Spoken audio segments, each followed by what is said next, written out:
Upon his appointment by President Bwala Tinubu as his special advisor on media and public communications, Daniel Bwala has constantly faced criticism over his new role. His media appearance to the public on his assumption of his role was very cordial. I want to start before the remark by appreciating all of you. Most of you, we know each other probably informally. Before now, we may have met in different places and events. And some of you have appeared in your programs for interview in a different capacity. And so officially, I want to start today by appreciating Mr. President, President Bola Ahmed Tinubu, the President of the Republic, for the exceptional honor and privilege that he has given to me by appointing me as a special advisor on media and public engagement State House. And so as the official spokesman of the president, I want to assure you all of my unalloyed commitment and support and collaboration. What happens is you have two responsibilities between the government and the people, and you hold the government accountable on behalf of the people. What you demand from government is accountability. What the government expects from you is fair reporting and fair play. And I want to give you my own commitment. I have joined pool of very wonderful, resourceful media aid of the president, and we work as a team. But I want to guarantee you that if you have any issue that you want to find out, verify, or communicate to the government, I will always be available, to discuss with you. So my appreciation is to the president as a man of courage who has considered me worthy to appoint me as his spokesman, special advisor on media and public communication, and will ensure that in communicating on behalf of the president to the Nigerian people, we do our best in the discharge of our function. But in the meantime, some Nigerian critics say Daniel Bwala's trajectory is tangled with a web of alliances, perceived betrayals, and romanticized politics.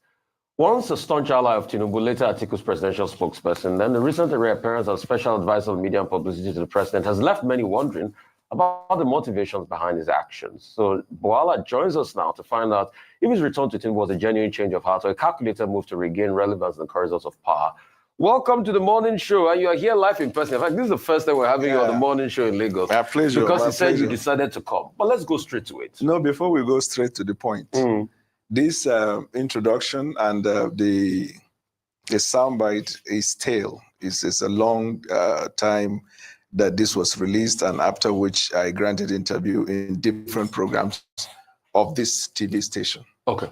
So, Bwala, let me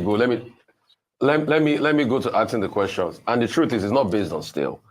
And we deliberately played that clip because you came in with a bang and you said you're a presidential spokesman. But Mr. Bayo and Anuga and the other people in the team corrected you and they redirected the position. I'll ask you two questions. Number one, what is your relationship like with them? Do you have the access? Is your office in the villa? Do you have that level of full access? Do you still have that access with President Tinubu? Or that little back and forth has pushed you down the pecking order because they now changed you, so special advisor on policy comms, which a lot of people said it was a demotion for public relations. But I also ask you, Mr. Bwala, my friend and brother, what are you doing in this government? Wait, let me finish now. Let me finish. Hold on. Just, what are you doing in this government? The same government that in an Arise interview in 2013, you described as president-select rather than president-elect, accusing INEC of manipulation and all of that. You are saying we're in court to say that it was a rigged process. Those were your words. You had casted many doubts on the veracity of this government. You had said a lot of things against this government. So the question is, a lot of people are asking, what are you doing in the same government at some point that you said, if they vote for APC, it will be like going to a night of 1,000 laughs? So thank you for having me. First of all, I do not think by 2013 you were recruited here. As at 2013, I think sometime around 2013 was when Arise TV launched in London. And at the time, I'm not sure you were with Arise. So first premise, mentioning of 2013 is wrong.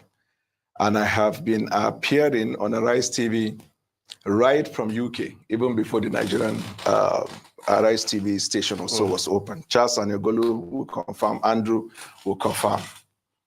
So that one is one. The second one 2023. It's 2023 you said these things, Bwala. No, you just said 2013. It could be a slip of tongue. It's 2023 No, you said first this admit that you were wrong, that you slip of tongue. Bwala, I know your deflection tactics. No, you can't play me at the Did game. you or did you not say 2013? Go straight ahead. Answer the questions. I'm not writing jam here. Answer the questions. Answer the questions, Bwala. Bwala, did you say 2013 or did you not say 2013? It could have been a slip of tongue. Okay, then allow me to go ahead. The truth is, go ahead. Don't deflect. Answer the question. No, there's not. You see, no, it's a deflection tactics. Go ahead. See, let me tell you what cannot happen here. Yes, what cannot happen? Is that you cannot control me or talk to me like a secondary school student. Oh yeah, go ahead, Bwala. If you ask a question, answer the question and listen to the answer. Yes. So that's the first correction. Yeah. The second correction has to do with what you wanted to know about our activities in Villa. Ordinarily, I would have said it's none of your business, but I will help you. My office is 101 in the State House, Presidential Villa. I'm a special advisor to the president. Was initially announced as special advisor, media and public communication, redesigned to special advisor, policy communication, status special advisor, no demotion, the same. I have unfettered access with the president. Last week, we had a meeting. Let us throw that one off the corner. You said Sunday Dare and Bayo Ononuga corrected me. That's wrong. It's a press statement that was issued from the presidency. There was no specific individual that corrected. So why did you call yourself presidential spokesman? Let me finish. I'm still a presidential spokesman. Okay. Yeah. The statement that was issued said that instead of one, there are 3 presidential spokesmen. Okay. Let us throw these ones that are not relevant. The reason I'm here today is because I have never been afraid to appear on Arise TV. I have been a friend of this TV station. And like I said when I began, I appear on Arise in London and here. During your gossip section, you call it stories trending. No. It's not gossip. Yeah. It's public opinion. You call it, I have opinion, the same way you express your opinion, I'm expressing mine. But it's not gossip. The gentle lady here, Ayo, insinuated by what she said, let him come here, as if I am running away from coming to this station. It is for that singular reason. I tweeted, I said, that is innuendo. Fix a date and time, I'll be here, and I will come to the Lagos studio to answer your question. Very good. True. So answer the second question I asked you. What is the second question? The same government you said all those things about. Yes. That Tinubu didn't win this, then all of that. That processes were shambolic. You were speaking for everything. Yes. You admit you said those things against this government. Why are you still serving in this same government? The government you call the night of 1,000 laughs if they get elected. Why are you serving in? Are you part of the joke? So if you ask the question, you wait for me to answer. Go ahead, Bwala. Good.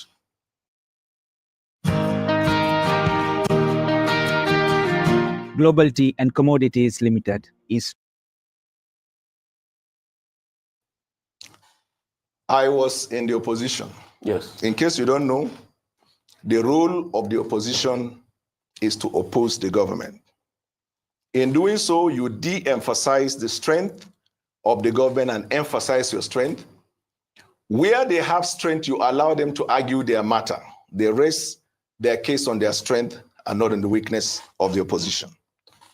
When I made a decision on the 10th of January, and after I visited the president, from that day till date, I speak well of the president and I support his activities. Now you ask, I spoke, can I have water to drink, please? Sure. Yeah, please, get him water. You said I spoke against him. You said a lot of things. You delegitimized him. You said, he was not a legitimate government. All the things you said, do you still stand by them or you had a change of heart? They are irrelevant. They are irrelevant. So the question is, you are not a man of convictions. Because if you said those things out of your convictions then, so your convictions change? So here, every day, wiki, and at the end of the day, you people sat and nominated him as the best minister. So you are not a station of conviction. Anyway, it's not Arise that nominated him. It is this day that nominated him. This day, secondly, so you are saying you don't have convictions. That's what you're saying. You don't have conviction, wiki, and then you came together. Mr. Bwala, okay. Mr. Bwala, thank you for honoring our invitation. Like you posted on your X that we should give a date and time and you'll be here, and you honor that you're here. So let's examine some of the things that you said, right? And I say this because beyond conviction, you almost seem like a prophet. Beyond just touting the APC as, a party or a party that's a joke, you also examine the manifesto and analyze the policies of the president. So if we're talking about that now, that he's in government for close to 2 years, we'd say that some of the predictions you made were actually quite accurate. One of the things you said was that you will discover that every promise put in there, It's on its way. all right? Unless it can show that there is a plan to create production, everything is about borrowing. And they might end up borrowing your intestine, your kidney, and every part of your being. That's what you said. Now, this administration, since coming in, has indeed borrowed to the extent that Nigerians have started to raise concern around our debt burden. In fact, our debt to GDP ratio is at a record high. What do you have to say about this? Do you still agree? Do you still agree that there are better ways to address, our current economic situation, e.g., production, driving production, rather than borrowing, as you predicted before this administration came into power? So I criticized the administration because I was in the opposition. When I made the decision to support the president, I decided to pay attention to his policy, like you talked about the manifesto, and to further do research.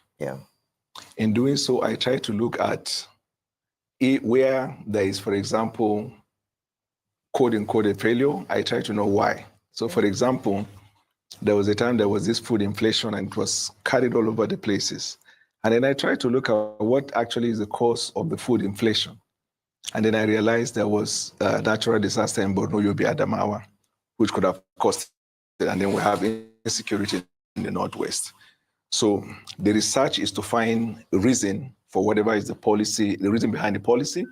And then where, for example, there is a misinterpretation of the implementation of the policy, we come out and we give our perspective. Government is not perfect. Government will never be perfect.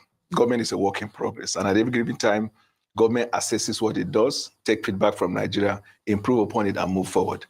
There is nothing magical about everything I said before and what I'm saying now. I said it in my capacity as an opposition. So you're saying that, so you're aligned with the boring tactic of this particular administration? I take exception to the use of the word lie. Okay, so please, we word that person, because that's my take, like you mentioned. So because my take is you're wrong in the use of that word. I just explained, I say as an opposition, I oppose the government. As someone supporting the government, I speak for the government. So you backtrack in terms of our ability to produce rather than borrowing? Oh, you mean in terms of the borrowing? Yes, I'm saying about your statement. Leave opposition. Tell me the exact statement. I said it to you. I said you talked about the fact that this administration should be looking at production as opposed to borrowing, that in the event that they came into power, they're going to borrow our intestines, our kidneys, everything, which is what we're seeing now. Have they borrowed their intestine?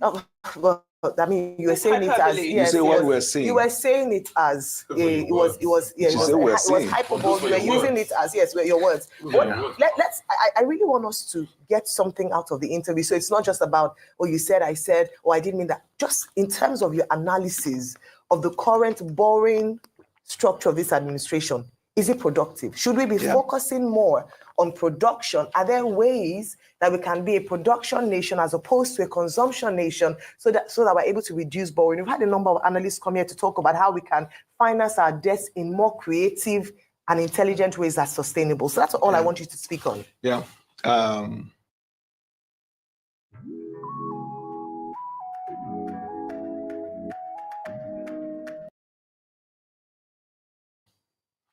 Government borrows and there is a justification for borrowing. Before now, I didn't care about whatever is the justification. But now I realize that for government to be able to carry out its mandate for the people with limited resources, that's the whole essence of economy. If you cannot find where you have revenue or the revenue is not sufficient, then you have to borrow. I will give you an example.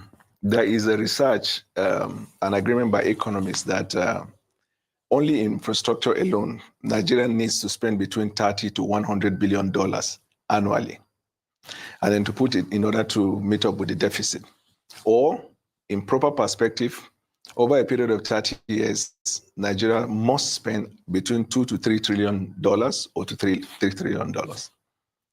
The budget of Nigeria is less than $35 billion. So definitely you see the need to borrow. When you borrow, what do you do with it is what matters.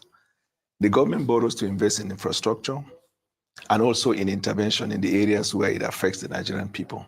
So there's a justification for borrowing. Okay, are you concerned, and before I hand over to Adefemi, are you concerned about the spendings recently?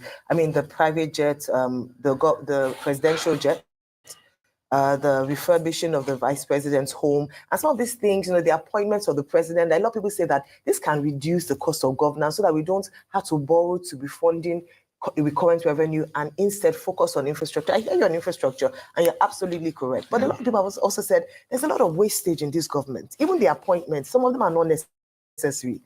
In terms of even the spokespeople, we have more than enough that we don't even know. Sometimes you guys clash because you're doing about the same things. One person will release one statement, the other person will release something else, so that the president can actually trim his cabinet. The president can actually reduce his spending so that Nigerians can see that this borrowing is not just going to fund personal,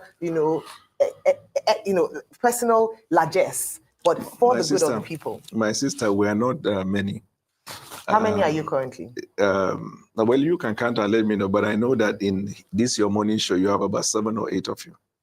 Why not one? Like Charles This is not a government establishment. It doesn't have to. No, you are talking about effectiveness in the field. Taxpayers' money. No, I'm just giving you an example. Charles and Egolu does that alone, but you have about 7 or 8. That's a loan format. That's a morning. This is and you also want to know that show has shorter hours and this is a longer. So let's not even talk about television format. Just answer the question. That's another thing entirely, please. With regards to the spending, and once you do that, then Adefemi would ask her, because my question is around spending, borrowing. It's really important. Okay. So just after you ask this, you respond to this question. We'll take a short break to enable you, to take care of yourself, and then we'll come back. But please, this question with regards to borrowing, spending, how the government has spent money so far, the size of the cabinet, the purchase of the presidential jet, the refurbishing of the VP's As for the homes. purchase of the presidential jet, it is justifiable because if the president, as the chief marketer of the country, will have to travel around the world, he will need to be in a better jet to be able to do that. I understand that when Buhari was in power, occasionally his jet had problems. They had to fix it. And then with respect to appointment of government appointees, you appoint to fit a purpose. If there's a need to appoint people, you appoint. Where the trouble will come is when you appoint people and they are not effective in what they're doing. So if you have a reason to explain why we are not effective, we'll be happy to answer the question. But if you're talking of the numbers, All right, Mr. Bwala, I know Before we go on a break, I just want to read this, then we'll go on a break so you can take that convenience break. Because I need this day award you were talking about is from the hundreds of candidates chosen by millions of readers of this day and of Arise News channel that the winner, Wiki, as you said, has emerged as a tough and resilient person in these trying times. So that's the rebuttal as regards that. And that's what the letter that was sent to Wiki. It was something voted for by the readers of our platforms. But we'll go on a quick convenience break. We'll come back. You have more interview to catch right here on the Rise News channel. We'll be right back.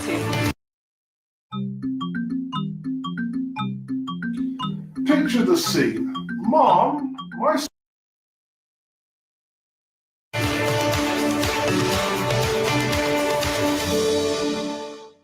Good morning, you're welcome back. It's still the morning show here on Arise News, and we still have our very special guest with us, the Special Advisor to the President on Media and Public Communication, Mr. Daniel Bwala. Adefemi, just before the break, we had conversations, and Adefemi was just about to pose that question to you. Thank you, Ayo. Welcome to the show. Nice to meet you. Thank you. It's lovely to meet you too. I wonder if we could just temper our conversation for a little bit and look at something that we all have a stake in, which is the quality of democracy in this country. Just a few weeks ago, there was a lot of conversation coming out looking at the quality of Nigeria's democracy, the fact that we don't have the strongest unionized opposition in the country at this moment because there's so much infighting going on in different opposition brackets. But we did have the likes of Nasir El Rufai, who's a former minister of the FCT, talk quite critically of President Tinubu and of his presidency as it stands now. I would like to ask you what you think about Nasir El-Rufai's comments when it comes to democracy. I know that you had been quoted about talking about perhaps he wouldn't have had those things to say were he within the fold. But as someone, as you've said during the course of this interview, who has had the experience of both being in the opposition and now being in government too, I'm sure you can understand that it is quite a sensitive topic. And sometimes your points can still be valid whether or not you're in the fold. So again, when it comes to Nasir El-Rufai's comments specifically, do you think that they carry any weight when we're looking at the quality of the democracy in this country? So my thinking, quite frankly, Nasir El-Rufai at the moment has said by himself that he has not left the party, and that so since he's in the party, I don't think he's playing opposition, so to speak. Sure. He's probably complaining, and the facts are there in the public domain. My approach, and even in the way I engage him, by the way, Nasir El-Rufai and I have very good relationship. I remember when I started out my PhD, I knew he was doing PhD. One day I asked if he could join me in my school in the UK. He said no, that in fact he said his supervisor lectured in my school. We have that good relationship, and I've been cautious in my relationship with him because I see him as somebody who has value. We all know what may have happened in the past that he felt displeased about it. And I felt that the best way to handle the situation is not to be grandstanding or hobnobbing with the opposition. Now, we all want a viral opposition, but it is not the duty of the governing party to build an opposition. It's the duty of the opposition and probably the press.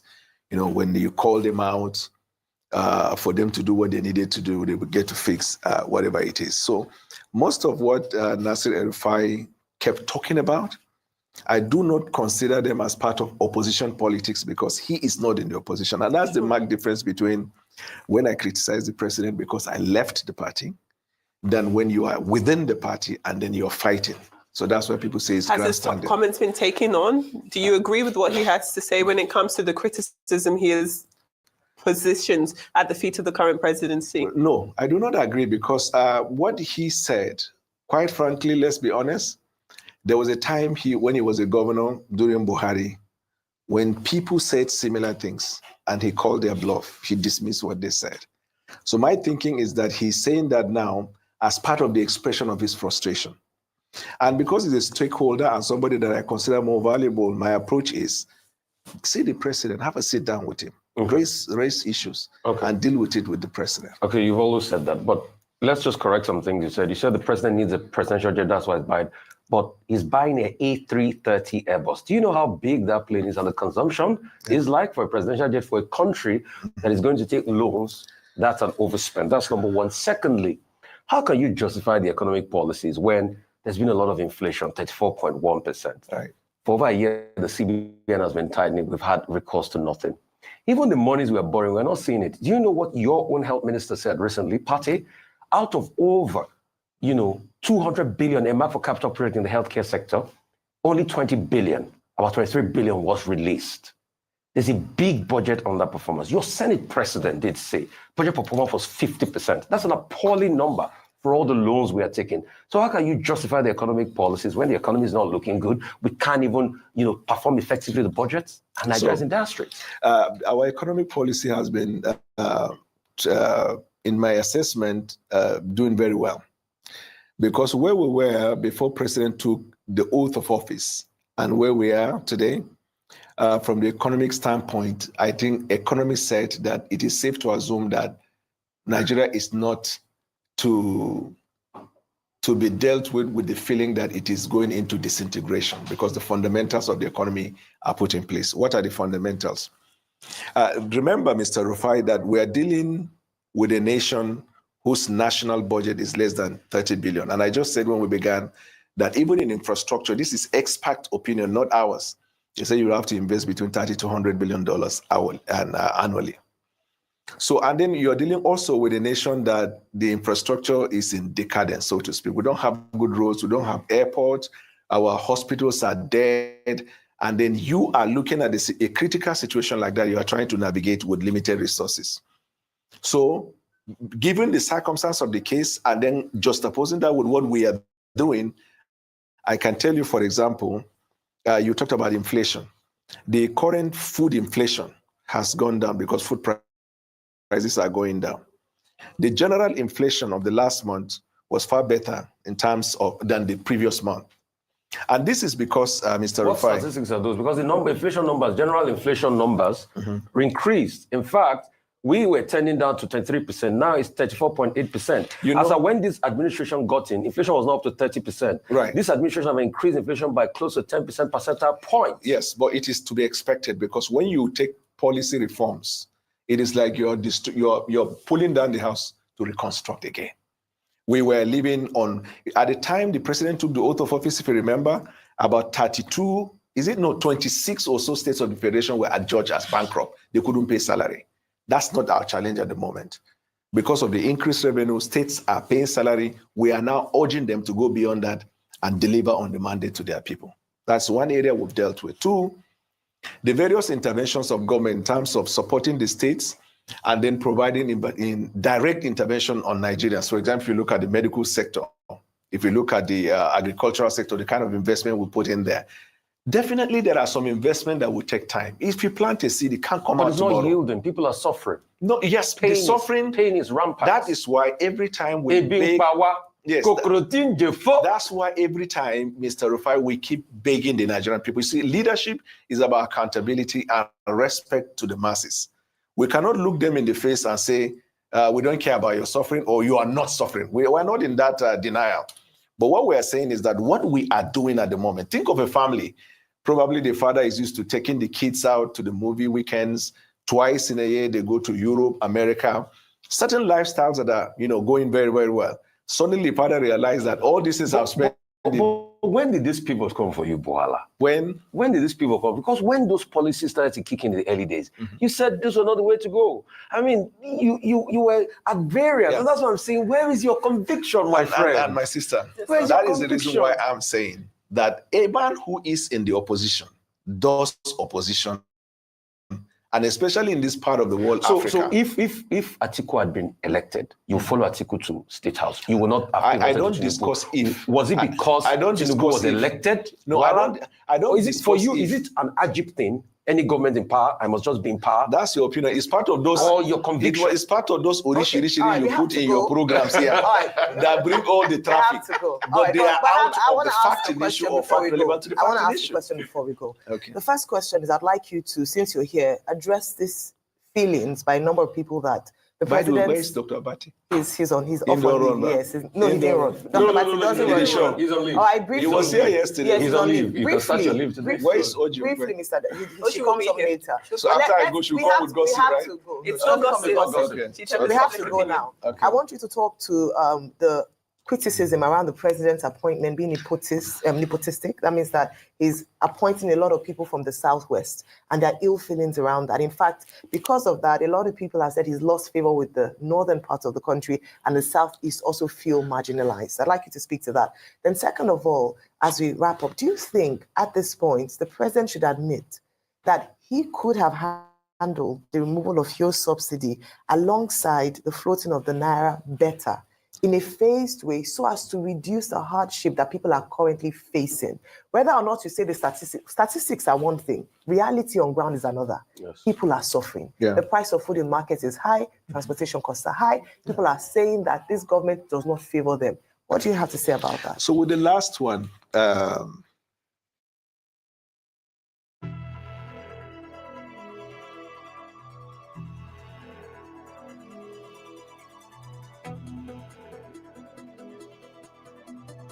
I think life is about moving forward.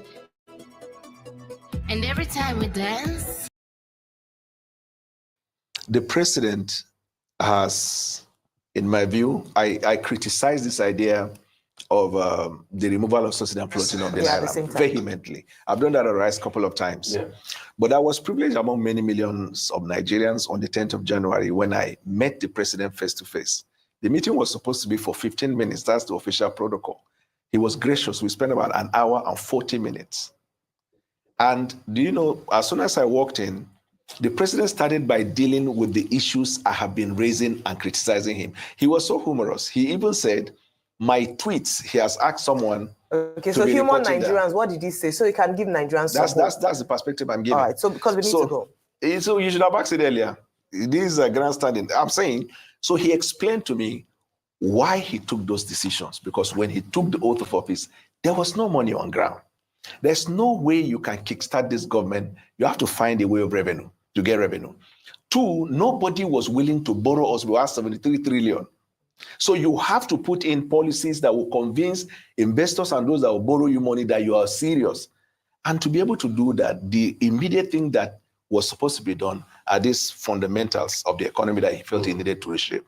And he said he knew that that decision will hurt the masses, but it is a temporary pain, and I believe him. So you didn't know that when you were in opposition? All right, so very quickly, Things first just question.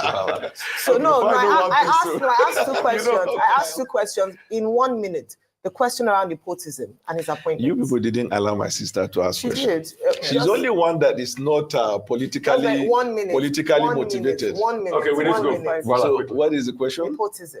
No, the president is not nepotistic. In fact, let me tell you this. The president, in my view, is one of the fewest in recent memory that in whose government minority in Nigeria have had a voice and inclusivity. Thank you so much. We're rested there, Mr. Daniel Bwala, Thank you for your time. Dr. Daniel Bwala, right? Daniel Bwala, you know, it's only in this show. If they not give, if they not call that title, now go harass somebody's life. Okay. Daniel Bwala is okay. Daniel Bwala.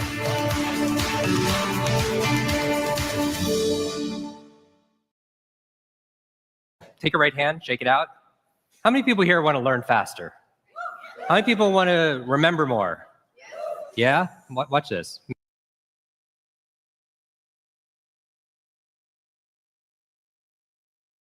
I criticize this idea of the removal of subsidy and floating of the naira vehemently. I've done that at Rice a couple of times. Yeah.